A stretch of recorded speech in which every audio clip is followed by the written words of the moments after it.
আজকে আমি একটা গুণের নতুন পদ্ধতি নিয়ে এসেছি, যেমন কি 56 স্কোয়ার অথবা 56কে 56 দিয়ে গুণ করা, দুটো কিন্তু একই ব্যাপার। এটা আমি a প্লাস বি এর হোল স্কোয়ার এই ফর্মুলার সাহায্যে গুণটা করব। এই পদ্ধতিতে করলে গুণটা কিন্তু নির্ভুল হবে এবং খুব তাড়াতাড়ি হবে।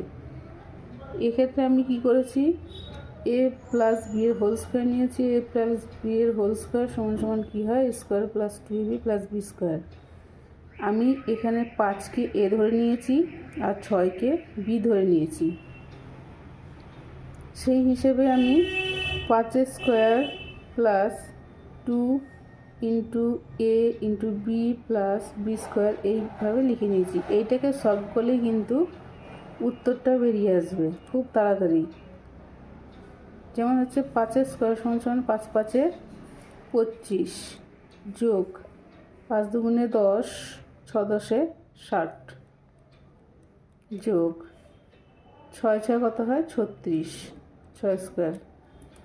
এবার কী হবে, যোগ করব। এই যোগ করার ক্ষেত্রে এই যোগ করার হচ্ছে ম্যাজিক্যাল। কীরকম, এখানে রয়েছে 36, 36-এর থেকে কাকে নেব, 6কে নেব, শুধু 6কে নিলাম। আর হাতে থাকা 3টা কিন্তু শূন্যর সাথে যোগ হবে না, গোটা 60 এর সাথে যোগ হবে। তাহলে 60 রয়েছে আর 3 যোগ করলে কত হয় 63। 63 থেকে আমি পাবো কত 3, হাতে তাহলে কত থাকবে 6, 6 থাকলো। এবার ওই 6 25-এর সাথে যোগ করলে কত হয় 25 আর 6 31। এটাই কিন্তু উত্তর। ঠিক একইভাবে কালকে আমি বলেছিলাম কি, যে 56কে যদি আমি তলায় বসিয়ে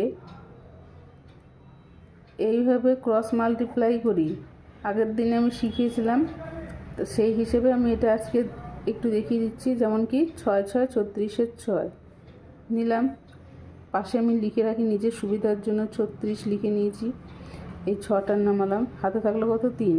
এবার ক্রস মাল্টিপ্লাই যদি করি, কোনাকুনি গুণ, কালকের ঠিক পদ্ধতিটা 5 6 30, 5 6 30, 30 আর 30 যোগ করলে কত হয় 30 আর 30, 30 আর হাতে ছিল 3, তাহলে যোগ করলে কত হচ্ছে 60, 63, 63 থেকে কত নেব 3, হাতে রয়েছে কত 6, 5 5 25 আর 6 কত হচ্ছে 5 5 সেই সমান 5 5 25 আর 6 31, বসিয়ে দেওয়া এখানে 31। সেম উত্তর।